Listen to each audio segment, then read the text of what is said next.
So now that we've given a quiz to our students, where do we find all the answers? What do we do with all the data? This video is going to take a look at that. So, if you recall in the last video, we had a 3-question form on the Green Bay Packers. And here I can see that all 4 kids in my class have responded to it. So, this screen right here is one of the 2 places where you can go and see all the data. So starting here with the summary, let's roll down here. I can see that, let's see, 2 of my students missed one. They got 2 out of 3. Well, the other 2 were perfect. Okay. Here I can see individually that some people did better than others. I collected emails when I did this, so I know who is who.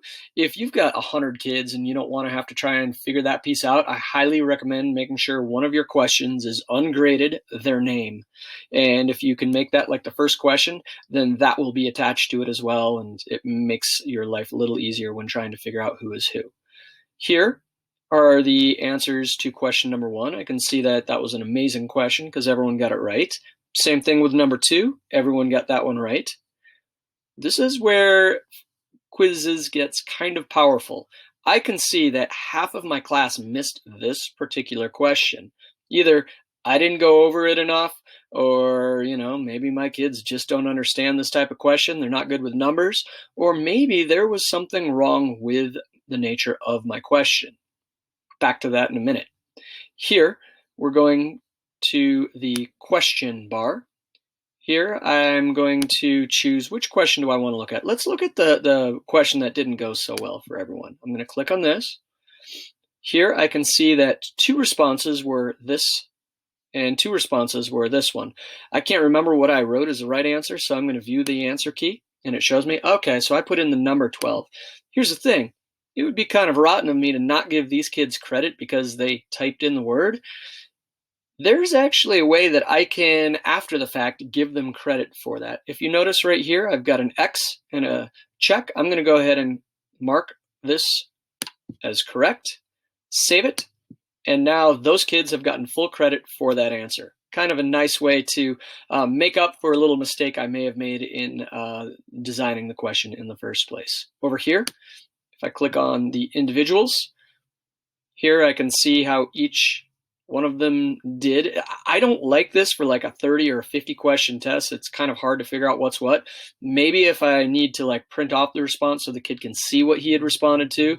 I didn't take the test. I didn't answer that. Yes, you did. You print it off, you hand it to them. Pretty easy there. Now, right here is a feature that you definitely want to be aware of too.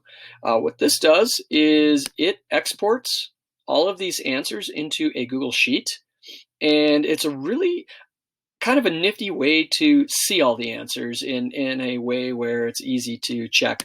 Like, look, I can see all of them chose Packers, all of them chose Bill Schrader, and I had my different answers here.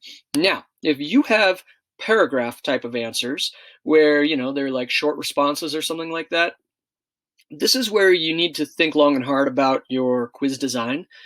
You can definitely do that type of thing in quizzes or in forms, quiz mode, but the question really becomes, are you willing to go through a Google Sheet and read them one by one? I am. It's not a big deal for me, but some people just don't like having to read lots of words in a sheet. You have to manipulate the columns, make them larger, make them word wrap.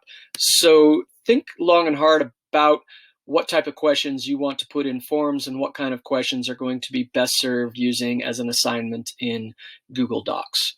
But right there, you've got the basics of how to find all the data from the quizzes that your kids take.